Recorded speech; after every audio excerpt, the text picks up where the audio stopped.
was like the music concrete people were all about logic and storytelling and being able to refer back to certain events, whereas Burroughs was much more interested in tape as a methods of magical manipulation of the everyday world into the whatever wishes of the practitioner. The view on society that is of Burroughs that was an inspiration for the industrial area. Obsession with power. Yes, yeah, control and manipulation of people. I mean, it's really like if you can look at most things that Throbbing Gristle did, and they're just permutations on Burroughs ideas, essentially. Most of the first Burroughs tape recordings were like the first release on Industrial Records, but I think, and also the idea of using like bits of like crude pop culture to be part of your overall collage and not excluding, you know, the trash of the world versus like that's something the music concrete people I think avoided. Is like you know, themes of pornography or pulp fiction or, you know, trash culture or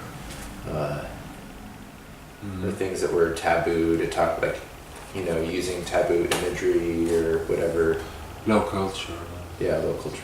Yeah. So, to what tradition do you relate more to this industrial music or music concrete? Now you make kind of a division in between. Where does it come together, like in your music? Because as I understood, you use kind of both tradition. Yeah. I think it's different for all of us. We all have to answer that question individually.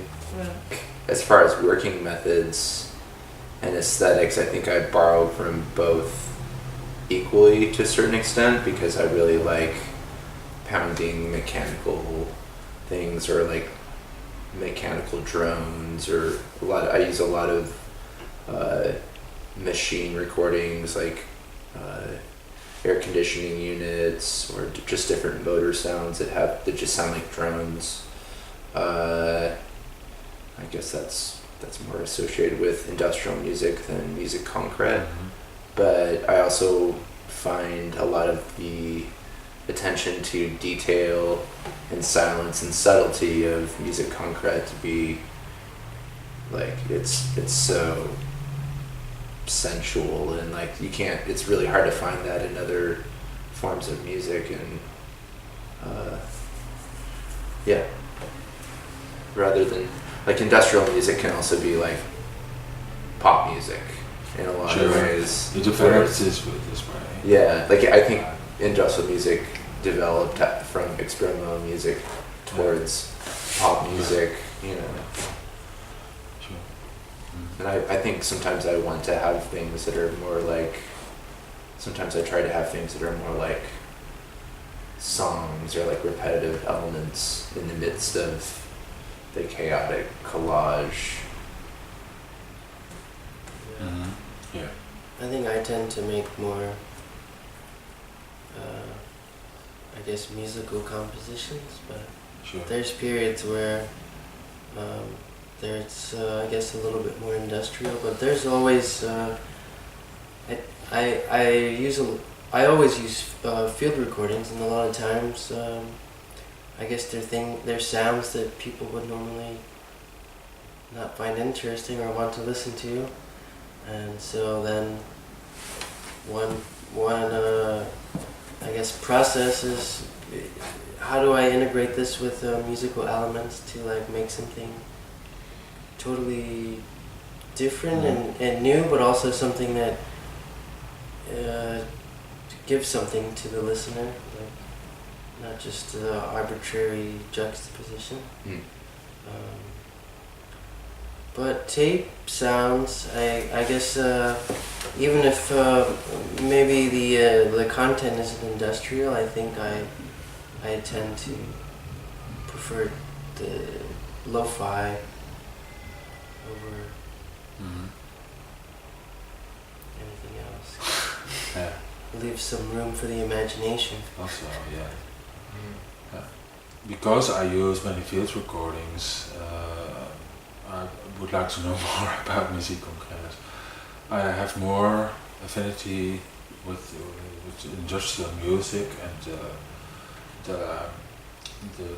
also the, let's say, the transgressive subject matter, and it's also an element that is not part of the musique concrète world, because it's more academic and is a new way of is just an innovation of the classical tradition, and industrial music is more the subculture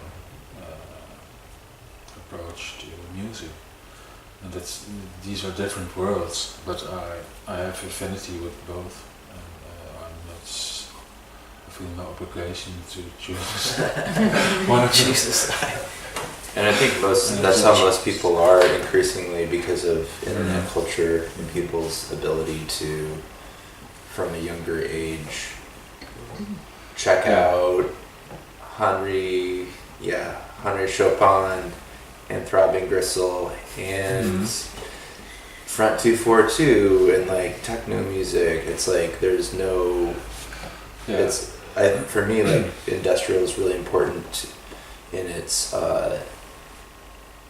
the way that it broke down the barriers between pop music and experimental music, because I think, and I guess punk music also did this too, to a lesser extent, because it was more affiliated with rock and roll, but like the idea that you can make experimental pop music, and I think before that was like nobody really like was doing that. Maybe with the exception of some of the krautrock people, perhaps. I think there was a lot of experiments going on in the 60s. Yeah. And, but it was mainly the rock and roll tradition. Yeah. But groups like Faust, they were very early with this tape experiments and the cut techniques, in fact. Yeah. They applied to music, but even Beatles had yeah, their sure. things. Yeah, of course. Yeah. But like you wouldn't have Nurse with Wound without Faust. I guess. Yeah. Like there's like a industrial music was really, I think the early practitioners were very influenced by some of the working methods of the krautrock. It's easier when you have electronic devices to do all these kinds of experiments. I mean, the synthesizer in the 70s was so expensive that only like the very, very serious people could even think of acquiring one. And today, I mean, it's mass production, so everybody has it and can do that. Yeah, I think anybody really can do a form of musique concrète, even using a cell phone. There's like apps that you can get, and you can do cut-ups or whatever. It's like, like all these forms of music have all these forms of music, like hip hop or techno or whatever. They're all related to this idea of sampling, sampling is a musique concrète idea of like taking part of something and reworking it. It's part of music culture now, as much as like noisy elements are a part of pop music. Like the backward record sound that you hear on hip hop DJ mixes or whatever. That's like the sound of a machine. It seems. I know we're all inspired by a lot of different things, but it does kind of seem like we're all pretty much we're a little bit more aligned with the industrial school. We all have we're concerned with all of these all the subject matter that's Yeah. associated with industrial music. Yeah. It's in our photographs and the way we design our tapes or CDs or zines and song titles, and certainly that's not something you usually come across as with music concrete. That it's very, it does generally have this kind of very not academic, but almost this. It is academic, but it feels like It's removed. it's very removed. It's there's. In what way removed? From what? From I guess taking as far as being more than just the music itself. Like, is there something else maybe that could be associated? Some other ideas, some other maybe some poetry or visual art or something to suggest that there's more going on in the end product than just, I don't know, Yeah. the Like- movement of sounds. Yeah. Yeah, like music concrete, I think of more of as like a dream that somebody creates, and industrial music is like reworking the fabric of reality to produce a structure that wasn't intended before. Yeah, and I think for me it changes from time to time, but usually I return to confusion as like a focal point, just generalized confusion, like living in that's something I experience a lot. It's just this kind of like psychedelic, hallucinatory confusion because of lots of things that are in my environment and Overstimulation. overstimulation. Sure, there's all sorts of things, and I think sometimes I focus on that as part of it's almost an important part of the music I want to create, is to address that and maybe, for me, form a kind of catharsis where I can experience some confusion so that I can remove myself a little bit from it. Something like that. You become self-aware of it, so you can maybe have like control over your A little experience bit, of it. a little bit more control, a little bit more perspective too. Turn the chaos that you have inside out, so the calm comes in and the chaos is out. Sure, I think I definitely engage with that process. Right. I feel with you. Yeah. Cool. And who is listening to such music? I mean, what kind of public Tonight? do you encounter? I mean, Okay. No, but we. You're talking about our audience. Who's Yeah. our audience? A lot of people who are themselves involved in music. Sure. Yeah, Right. mostly. It's very insular. Like there's not a lot of people that are just fans, like passive consumers. It's mostly being made for other people that also do the same thing, or like a different take on it in the underground. So, But also visual artists, Yeah. for instance, and writers, and people like that.